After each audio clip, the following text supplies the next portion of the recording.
తాకట్లో ఉన్న మీ బంగారాన్ని విడిపించి ఆ రోజు ఆన్లైన్ రేటుకి కొంటాం. Sharma gold company.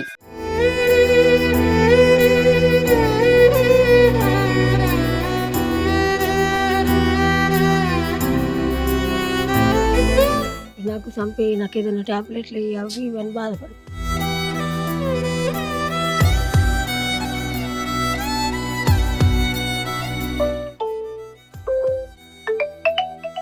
నేను అమౌంట్ వేసాను, మీరు ఫోన్ దగ్గర పెట్టుకోండి.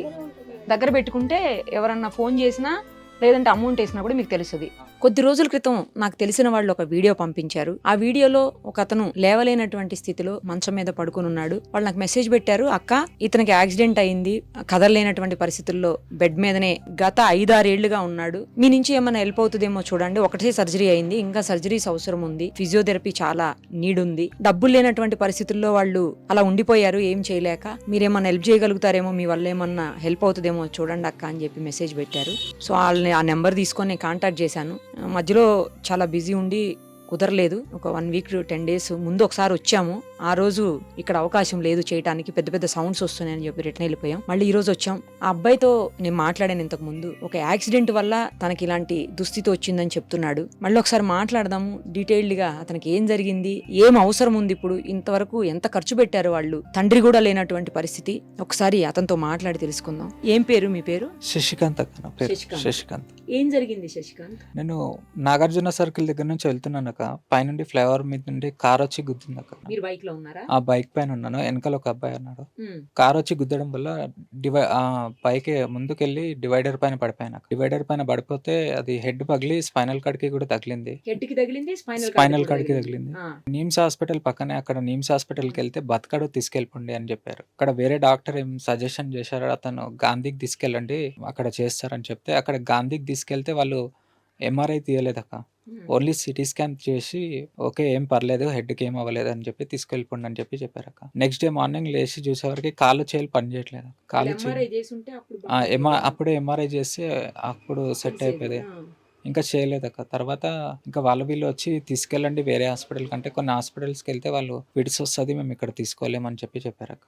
అపోలోకి వెళ్తే అక్కడ సర్జరీకే 25 lakhs అవుతుంది, పర్ డేకి 1 lakh ప్లస్ నర్స్ చార్జెస్ 10,000 అని చెప్పారు. అక్కడ చెప్పడం వల్ల అంత పెట్టుకోలేమని చెప్పి మళ్ళీ నిమ్స్కే వెళ్తే వాళ్ళు కొన్ని రోజులు పెట్టుకొని సర్జరీ చేస్తామని చెప్పారు. కొంచెం బ్రీతింగ్ ప్రాబ్లం ఉండడం వల్ల లేదు ఇంటికి వెళ్ళి ఫిజియోథెరపీ చేయించుకోండి సెట్ అవుతారని చెప్పారు. తర్వాత అలానే కొద్ది రోజులు ఉండిన తర్వాత ఫిజియోథెరపీ అని చెప్పాడు. ఒకసారి మళ్ళీ ఎంఆర్ఐ తీయించుకొని వేరే సెకండ్ ఒపీనియన్ తీసుకుందామని చెప్పారు. అలా చెప్పినప్పుడు సెకండ్ ఒపీనియన్కి వెళ్తే అక్కడ డాక్టర్ సర్జరీ చేయాలని చెప్పారు. అక్కడ సర్జరీ చేయించుకున్నాం అక్క. సర్జరీ నిమ్స్లో కాదు, వేరే హాస్పిటల్లో, లక్ష్మీ న్యూరో రీసెర్చ్ హాస్పిటల్ అక్కడ చేయించుకున్నాం అక్క. అక్కడ చేయించుకొని కొద్ది రోజులు రెగ్యులర్గా ఫిజియోథెరపీ చేయించుకున్నాం. అప్పుడు కొద్దిగా ఈ హ్యాండ్స్లో సెన్స్ అనేది లేదు, అసలు హ్యాండ్ ఏం తెలిసేది కదక్క. ఈ హ్యాండ్స్ అటు ఇటు మూవ్ చేసుకోవడం అది ఇది చేసుకోవడం వస్తుంది అక్క. ఇక ఇన్ని రోజులు చేయించాము, చాలా రోజుల నుంచి 1.5 year నుంచి ఇంకా డబ్బులు లేక అన్నీ ఆపేసాము అక్క. ఏం చేయట్లేదు అక్క. మెడిసిన్స్ కూడా వేరే వాళ్ళు వీళ్ళు హెల్ప్ అడుక్కొని వేరే వాళ్ళు ఇప్పిస్తున్నారు అక్క. మెడిసిన్స్, డైపర్ బ్యాగ్స్ కానీ ఇవన్నీ మెడికల్కి సంబంధించినవన్నీ వేరే వాళ్ళు ఇప్పిస్తున్నారు. లేదక్క, ఏం లేదక్క, అన్ని బెడ్ పైన. నాన్న లేరక్క, చిన్నప్పుడే చనిపోయారక్క, సూసైడ్ చేసుకున్నారు. అమ్మ అక్క, చిన్నప్పటి నుంచి అమ్మనే చూసుకుంటాం. అమ్మనే చేస్తుంది అక్క, అన్ని తినిపించడం, డైపర్ చేయడం, అన్ని చేయించడం. అక్క వేరే ఒక జాబ్ చేసేవాళ్ళం. అదే రోజు మయామ్ కన్స్ట్రక్షన్లో జాబ్లో జాయిన్ అయినాక సేఫ్టీ డిపార్ట్మెంట్కి సూపర్వైజర్. ఇప్పుడు యాక్సిడెంట్ చేసిపోయిన వాళ్ళు ఏమి హెల్ప్ చేయలేదా? లేదక్క, వాళ్ళు పారిపోయారక్క. అక్కడ అదే ఏరియాలో సీసీ కెమెరాస్ కూడా పనిచేయట్లేదు అని చెప్పారక్క. నెక్స్ట్ డే ఎవరో కూడా తెలియదు. లేదక్క, ఎవరు యాక్సిడెంట్ చేసింది కూడా తెలియదు. లేదక్క, తెలియదు. కేసు పెట్టారా పోలీసులు? లేదు, పెట్టలేదక్క. సీసీ కెమెరాస్ పనిచేయట్లేదు, ఏం అదేంటారు, ఏం అసలు మనకి ఎవిడెన్స్ ఏం లేదు, దాన్ని చేయడానికి ఏం లేదని చెప్పి. ఏం చదువుకున్నారు మీరు? నేను డిగ్రీ చేశాను అక్క. ఇప్పుడు ఏమి చేసే పరిస్థితి లేక అలా వదిలేసారు? అలా వదిలేసాం అక్క. ఇంకా రీసెంట్గానే 1 week నుంచి 2 weeks నుంచి వేరే వాళ్ళు చెప్పారనమాట, ఇలా హోప్ ఇచ్చారు, ఫిజియోథెరపీ చేయించుకోండి మీకు సెట్ అవుతుంది, ఇంకో సర్జరీ కూడా చేయించుకుంటే ఇంకా ఎక్కువ ఇంప్రూవ్మెంట్ ఉంటుంది, సర్జరీ చేయించుకొని ఇంకో ఫిజియోథెరపీ రెగ్యులర్గా 2 times చేయించుకోలేక. యాక్చువల్గా అయితే రిహాబిటేషన్ సెంటర్లో జాయిన్ అవ్వమన్నారు వాళ్ళు. చాలా 6,000 7,000 పర్ డేకి అలా అక్కడ అంత డిమాండ్ చేస్తున్నారు, అంత పెట్టుకోలేమక్క మేము. లేదక్క, పర్ డేకే 5-6,000. పర్ డే అక్క. 5 సంవత్సరాలు వెళ్ళి 6వ సంవత్సరం వచ్చింది యాక్సిడెంట్ అయ్యి. అయినాక కొన్ని రోజులు ఇంట్లోనే పెట్టాక ఇట్లనే ఒక ఆయన చెప్పాడు ఫిజియోథెరపీ చేయించాలి అంటే ఒక ఆయన వచ్చాడు అక్కడ హిమాయత్ నగర్ నుంచి. ఆయన 2 నెలలు ఫిజియోథెరపీ చేసి లేదు సర్జరీ చేయాలి ఎంఆర్ఐ స్కానింగ్ తీద్దామంటే సరే అని తీయించాం. ఎంఆర్ఐ స్కానింగ్ తీయిస్తే వాళ్ళ డాక్టర్ చూస్తే సర్జరీ చేయాలన్నారు. అంటే అక్కడ సర్జరీ చేయించినాక 6 రోజులు 7 రోజులు అయింది. అయినాక బ్రీతింగ్ ప్రాబ్లం వచ్చి ఇక్కడ గుండె హోల్ చేశారు.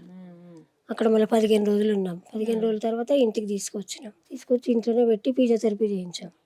ఎంత ఖర్చు అయిందమ్మా మొదట ఆపరేషన్ అయిందంట కదా? అప్పుడు 8 లక్షలు అయింది మేడం సర్జరీకి. మళ్ళీ పెట్టాక మళ్ళీ బోన్ మేర ట్రీట్మెంట్ అన్నారు. మళ్ళీ అప్పుడు 3 సార్లు చేయించాం. 2 లక్షలు 6 లక్షలు పెట్టి అయినా ఏమీ లేదు. ఉన్నంత వరకు చేయించాం. ఇంక ఇప్పుడు డబ్బులు లేవనేసి సంవత్సరంన్నర అయిపోయింది. ఇంట్లోనే పెట్టేసి చేస్తున్నాం. ఫిజియోథెరపీ లేదు ఏం లేదు. మొన్న ఒక ఆయన వచ్చి చెప్తే 2 వారాల నుంచి చేయిస్తున్నాం మేడం. ఎంత ఉంటుందమ్మా వయసు? 30 వచ్చినాయి మేడం. వాళ్ళ ఆయన చనిపోయినప్పుడు 4 సంవత్సరాలు ఈ అబ్బాయి. శ్రీకాంత్ 9 సంవత్సరాలు, పెద్ద ఆయన 12 సంవత్సరాలు. ఇంకిద్దరు ఉన్నారా? 2 ఉన్నారు. శ్రీకాంత్ ఉన్నాడు. చేస్తారమ్మా? శ్రీకాంత్ ఒక ఆయన, పెద్ద అబ్బాయి ఉన్నాడు. ఆయనకు పీడ్స్ వస్తుంది. ఆయన ఏం పని చేయలేడు. ఆయనకి 2 కొడుకులు. ఆవిడ ఏదో డ్యూటీ చేసి వాళ్ళు చూసుకుంటున్నారు. నీకు 2 అబ్బాయి మీరు? నేను. అతను ఏం చేస్తాడు? అతను వాటర్ క్యాన్ వేస్తాడు మేడం. అంతే ఇంకేమీ లేదు. అతనే ఇప్పుడు మిమ్మల్ని ఆయన్నే మమ్మల్ని చేసేదంతా. ఇంట్లో ఖర్చులన్నీ ఆయన్నే చూసుకుంటాడు. ఆయన్నే చేస్తాడు. ఇక్కడ డైపర్ అది అన్నీ నేను వద్దంతే ఈయనతో ఉంటాను. ఏం చేయడానికి కూడా అవ్వదు కదా? ఏం కాదు. ఇంకెక్కడ వెళ్తాను మేడం. తినిపించుడు, నీళ్ళు తాపించుడు అంతా.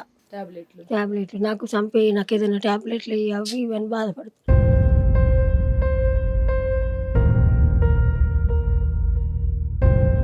నిద్ర కూడా పోడు. నిద్ర కూడా లేదు ఆయనకు. నిద్ర టాబ్లెట్లు కూడా వేసినా నిద్ర పోడు. చూశారు కదా శశికాంత్కు ఉన్నటువంటి ప్రాబ్లమ్ని అతను చెప్పాడు, వాళ్ళ మదర్ కూడా చెప్పారు. చాలామంది సహృదయులు ఉంటారు.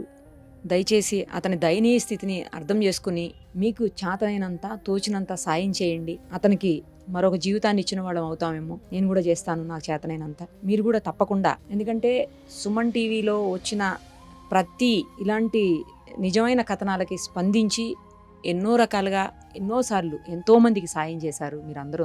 సుమన్ టీవీ వ్యూవర్స్ ఎవరున్నారో వాళ్ళందరికీ నేను రిక్వెస్ట్ చేస్తున్నాను. అతని పరిస్థితి చూశారు కాబట్టి వాళ్ళ నెంబర్ ఇస్తాము.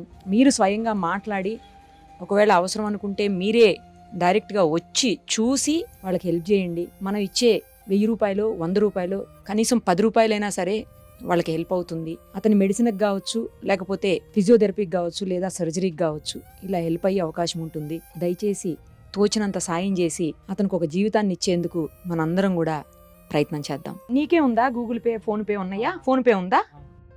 నెంబర్ చెప్పు. 9642 9642 555 936. శశికాంత్ రెడ్డి అని వస్తుంది. కరెక్టేనా?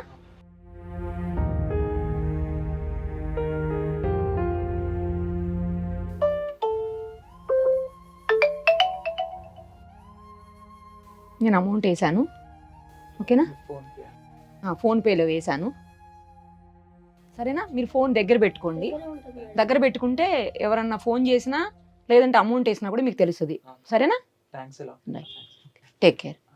వస్తాం. సుమన్ టీవీలో మీ పర్సనల్ అండ్ బిజినెస్ ప్రమోషన్స్ కోసం కింది నెంబర్కి కాంటాక్ట్ చేయండి.